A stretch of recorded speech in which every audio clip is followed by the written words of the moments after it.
Agora, comigo está o secretário de Estado dos Estados Unidos, Marco Rubio, que também estava na viagem ao Alasca com o presidente Trump e que estará lá amanhã com o presidente Trump e Zelensky na Casa Branca. Senhor secretário, muito obrigado por se juntar a nós esta manhã. Obrigado. Obrigado por me receber. Porque o encontro do presidente Trump com Putin terminou sem cessar-fogo. E o que Putin quer? Pois é. Bem, ficam algumas coisas. Primeiro de tudo, se você se lembra, não tem como fazer uma reunião dessas e nunca dissemos que sairia um acordo desse encontro, porque os ucranianos não estavam lá. Esta é uma guerra entre dois países, não é a América, é a Ucrânia e a Rússia. Nós nos reunimos com o lado russo, conversamos repetidamente com o lado ucraniano, vamos vê-los novamente amanhã, pessoalmente, com nossos aliados na Europa, então, eu acho que houve progresso nessa conversa. No que diz respeito a afunilar as questões discutidas, agora restam questões difíceis. Sabe, a conversa sobre onde as linhas territoriais vão ficar, questões sobre garantias de segurança a longo prazo e com quem a Ucrânia pode ter alianças militares, coisas desse tipo. Essas são questões difíceis, mas acredito que avançamos ao afunilar os temas discutidos, embora ainda haja muito trabalho pela frente. Ainda há, e isso é, que existe um motivo pelo qual essa guerra já dura 3 anos e meio. É uma guerra que nunca teria acontecido se Trump fosse presidente, mas ele a herdou e agora tenta fazer tudo para alcançar a paz. Ele fez da paz prioridade de sua administração. Você viu com os acordos de paz que alcançar. Esse é o mais difícil. Todo mundo reconhece isso, mas ele é o único no mundo que tem alguma chance de conseguir. Olha, pode ser que a paz não seja possível no fim das contas. Não sabemos. Mas se for possível, ele é o único que pode fazer acontecer, e por isso todos pedem a ele. Pedem que se encontre com Putin, e também que venha aqui amanhã para se reunir e conversar o que faremos a seguir. Um diplomata europeu confirmou para a Fox que o presidente Trump apoia a proposta de Putin para que a Rússia assuma o controle total de Luz e Donetsk, todo o Donbas. Você apoia essa medida? Não. Não sei quem te disse isso, mas essa pessoa não sabe do que está falando. O presidente já disse que, em relação a territórios, o Zelensky decidirá. O lado ucraniano concordará. Nós, sabe, isso é. Tudo que o presidente está tentando fazer aqui é reduzir as questões em aberto, restringi-las, e então ver se podemos desempenhar algum papel para aproximar as partes, para que possamos parar e acabar com essa guerra de uma vez por todas. Olha, essa guerra só vai piorar, não vai melhorar. Você já viu isso com a escalada dos ataques. A economia da Rússia agora está 100% voltada para o esforço de guerra em tempo integral. Eles estão produzindo munições. Os ucranianos também. Os dois lados estão se atacando muito, muito forte. A guerra só vai piorar, não vai melhorar. Ele tenta fazer tudo o que pode para acabar com isso. Mas as pessoas que estão falando, com todos esses vazamentos idiotas, só querem parecer importantes. O tem sido muito. O presidente tem sido muito claro, sobre o que o Putin, o Zelensky vai concordar. Isso cabe a eles decidirem. Eles terão que decidir o que estão dispostos a dar e, no final das contas, o que vão receber e o que vão exigir também. Ambos os lados são mais. Aqui está o que posso lhe dizer com certeza. Não é possível chegar a um acordo de paz entre duas facções em guerra a menos que ambos os lados concordem em abrir mão de algo e ambos os lados concordem que o outro lado receba algo, certo? Caso contrário, se um lado conseguir tudo o que quer, isso não é um acordo de paz. Isso se chama rendição. E eu não acho que essa seja uma guerra que vai acabar tão cedo com base na rendição. Então, isso é complicado. Quero dizer, difícil juntar esses dois lados. A gente fez algum progresso, acreditamos, e agora vamos ter que dar continuidade a esse progresso. E, no fim das contas, o que deveria acontecer é uma reunião entre os 3 líderes, entre Zelensky, Putin e o presidente Trump, onde poderíamos finalizar isso. Mas a gente precisa aproximar mais as coisas antes de chegar nesse ponto. O que a Europa quer, secretário? Olha, eu acho que o papel que a Europa pode desempenhar, no fim das contas, a longo prazo, é em relação às garantias de segurança sobre as quais a Ucrânia vem falando. Eles deveriam, de fato, desempenhar um papel fundamental nesse sentido. E eu também acho que os europeus são muito úteis estando presentes às vezes, de certa forma, dando ideias sobre, quais concessões podem ser feitas e que flexibilidade o lado ucraniano poderia ter. Então, esse é o papel que eles desempenharam até agora. O presidente os convidou para virem aqui. Ele disse ao presidente Zelensky para vir na segunda-feira e trazer, os líderes europeus que ele escolhesse para vir com ele. Então, haverá alguns chefes de Estado aqui também amanhã, a convite do presidente, para ver se conseguimos avançar em alguns desses pontos. O presidente conversou com muitos desses líderes no avião. Acho que eram 2 horas da manhã no nosso horário. Provavelmente era, 8 ou 9 horas da manhã no horário deles, enquanto estávamos voltando do Alasca. E foi lá. Foi E ontem tive uma ligação com todos os conselheiros de segurança nacional dos diferentes países. Então, nós temos uma agenda de trabalho pela frente nos próximos dias. E já estamos conversando sobre essas coisas há um tempo também. Então, porque também já falamos com eles antes. Tivemos várias reuniões e conversas com eles antes dos eventos no Alasca. Então, eles podem desempenhar um papel muito construtivo aqui. Mas, no fim das contas, só o presidente Trump, se um acordo de paz for possível, ele é o único que pode torná-lo realidade. A Europa ainda está comprando petróleo russo? Bem, se você olhar para o petróleo que está indo para a China e sendo refinado, muito desse petróleo depois é vendido de volta para a Europa. A Europa também ainda está comprando gás natural. Agora, há países tentando se desvincular disso. Mas, tem mais, que a Europa pode fazer em relação às próprias sanções se eles sempre falam sobre sanções. E eles também têm um pacote de sanções para ser lançado. Mas, um pacote adicional de sanções supostamente vai sair em breve. Então, demais. Mas para nós, acho que o papel mais importante que a Europa pode desempenhar aqui é ter um papel construtivo na construção dessas garantias de segurança que vão permitir à Ucrânia a flexibilidade potencial para fazer um acordo sobre o restante das questões que estão em jogo. Bom, quero dizer, isso não seria uma grande alavanca a ser usada? Impor sanções à Europa ou punir a Europa por continuar comprando petróleo e gás da Rússia? Isso é algo que está sendo considerado? Bom, eu não sei sobre aplicar diretamente à Europa, obviamente, mas há implicações em sanções secundárias. Se você impuser sanções secundárias a um país, digamos que você fosse atrás das vendas de petróleo russo para a China, então a China simplesmente refina esse petróleo. Esse petróleo é vendido no mercado global, e qualquer um que esteja comprando esse petróleo pagaria mais caro por ele, ou, se ele não existir, teria que encontrar uma fonte alternativa. Então, ouvimos, quando você fala sobre o projeto de lei do Senado que estava sendo proposto, onde havia tarifas de 100% sobre a China e a Índia, ouvimos de vários países europeus, não em comunicados à imprensa, mas ouvimos deles e havia uma certa preocupação sobre o que isso poderia significar. Mas olha, eu não quero entrar em uma troca de farpas com os europeus sobre isso. Acho que eles podem desempenhar um papel muito construtivo aqui, ajudando a gente a chegar nesse ponto. Mas, e o presidente os manteve informados. A primeira ligação que o presidente fez assim que a reunião com o Putin terminou foi para o secretário-geral da OTAN, Mark Rutte, que também estará lá amanhã.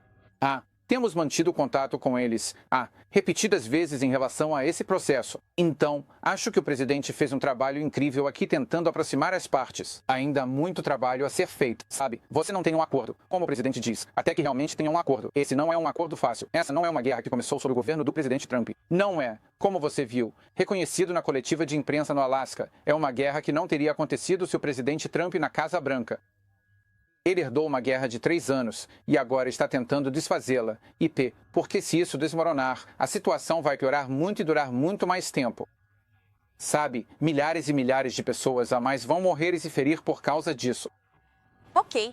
Você pode nos dar alguma clareza sobre o cronograma em relação ao que os Estados Unidos estão pensando? Quero dizer, obviamente não há um cessar-fogo em vigor agora. Quais são as consequências? Vamos apenas assistir os assassinatos continuarem? Não. Olha, em algum momento, uma decisão precisa ser tomada sobre se um acordo de paz é possível ou não. Se em algum momento ficar claro que ambos os lados estão tão distantes e tão enraizados em suas posições que simplesmente não estamos perto de um acordo de paz, então o presidente terá que decidir quanto mais tempo vamos investir nisso e quais ações ele tomará a partir daí. Mas quero que todos entendam, se hoje de manhã, o presidente acordasse e dissesse vou impor sanções terríveis, fortes contra a Rússia, tudo bem. Pode fazer as pessoas se sentirem bem por algumas horas. Mas veja o que você está dizendo. Você está dizendo que as conversas acabaram. Não haverá mais conversas. Por que não há mais ninguém no mundo que possa falar com ele, certo? Putin não vai se encontrar com Macron, nem com o Reino Unido. Nenhum desses líderes vai conseguir trazê-lo para a mesa. Só existe um líder no mundo que tem alguma chance de reunir esses dois lados. Se houver uma chance, só existe um líder no mundo que pode fazer isso, e esse é o presidente Trump. E você abre mão desse papel no momento em que impõe sanções adicionais a ele. Infelizmente, talvez cheguemos a esse ponto, mas, se isso acontecer, significa que as negociações de paz não serão mais possíveis, e isso seria muito lamentável, porque as consequências reais são que, enquanto estamos aqui nos xingando e dando entrevistas na TV sobre esse assunto e tudo mais na política americana, há pessoas que hoje serão feridas e mortas no campo de batalha e em cidades na Ucrânia, na linha de frente e até mesmo na Rússia. Mesmo enquanto falamos, pessoas que não têm nada a ver com essa guerra estão sofrendo por causa dela. E eu acho que somos muito afortunados e abençoados, e devemos ser gratos por termos um presidente que fez da paz e da busca pela paz uma prioridade de sua administração. Vimos isso no Camboja e na Tailândia, vimos isso na Índia, no Paquistão, vimos isso em Ruanda e na República Democrática do Congo, e continuaremos a buscar quaisquer oportunidades que possamos encontrar para trazer paz ao mundo. Entendido. O que você espera apresentar ao Zelensky amanhã?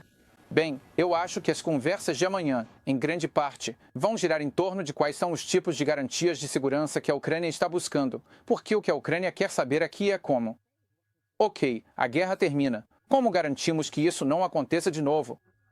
Como garantimos que, em 2 ou 3 anos, os russos não voltem a nos atacar? Então eles querem garantias estabelecidas para que possam se proteger ou evitar que uma guerra como essa aconteça no futuro. Então, os detalhes de como isso seria algo que, esperamos, vamos passar bastante tempo discutindo amanhã. Ontem tivemos uma longa conversa sobre isso com os conselheiros de segurança nacional de vários países europeus. Já foi feito algum trabalho nisso, mas agora estamos em uma fase em que precisamos começar a construir alguns detalhes e então, no final das contas, obviamente, apresentar isso ao lado russo e fazer com que eles aceitem. Mas primeiro você sabe, precisamos colocar a casa em ordem. Bem, que tipo de garantias de segurança os Estados Unidos estão dispostos a oferecer? Bem, isso fará parte da conversa de amanhã. No fim das contas, a verdade é que qualquer garantia de segurança que, você sabe, os europeus, há muito que eles podem fazer e muito que podem oferecer, e seria uma grande concessão, seria um movimento muito importante do presidente se ele oferecesse um compromisso dos Estados Unidos com uma garantia de segurança. Essa será uma decisão dele, e eu quero que as pessoas entendam isso. Isso mostra o quão ruim. Se ele fizer isso, mostra o quanto ele deseja a paz, o quanto ele valoriza, a paz a ponto de estar disposto a fazer uma concessão desse tipo. Mas, no fim das contas, essa será uma decisão para o presidente tomar.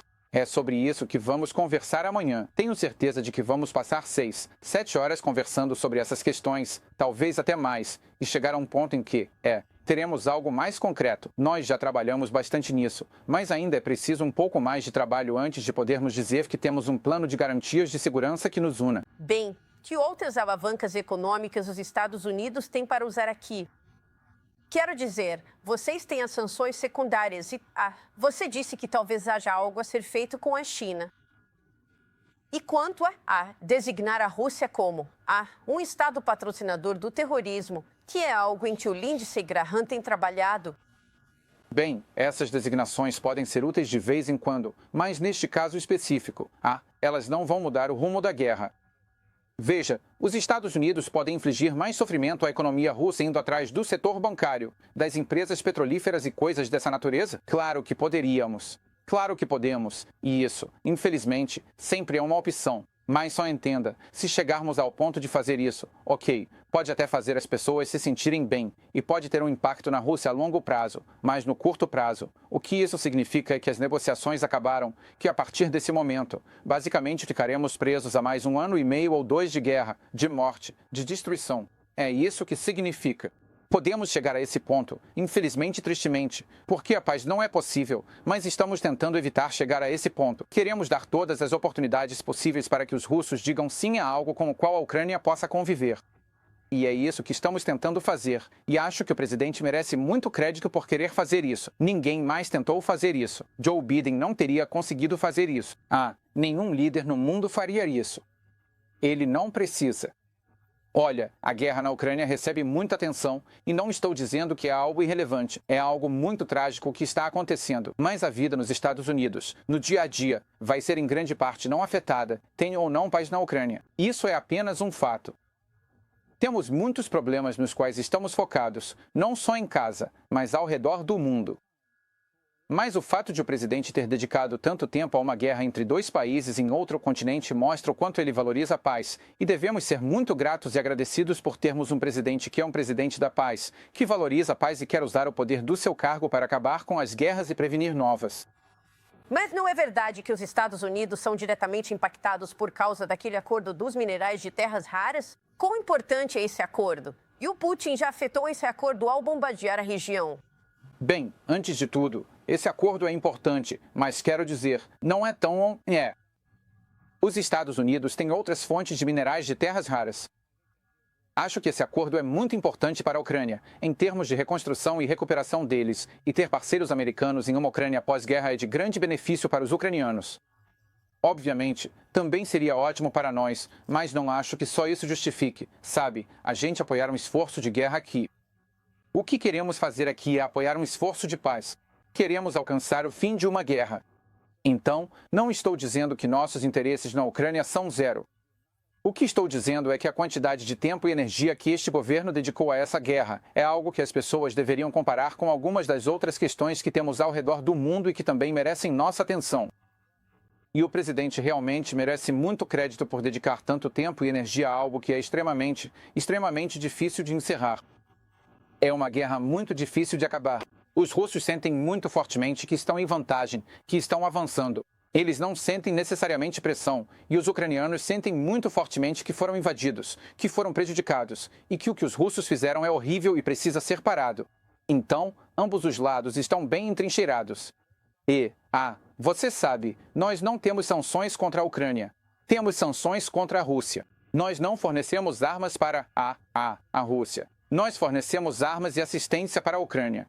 Então, os Estados Unidos já fizeram muito em relação a isso, mas este presidente está tentando descobrir como acabar com isso, como parar isso. E eu acho incrível termos um presidente disposto a usar o poder dos Estados Unidos e o poder. Esse é o objetivo aqui. Não é vencer a guerra, é acabar com ela. Então vocês vão continuar pressionando a Rússia de todas as formas para tentar parar isso?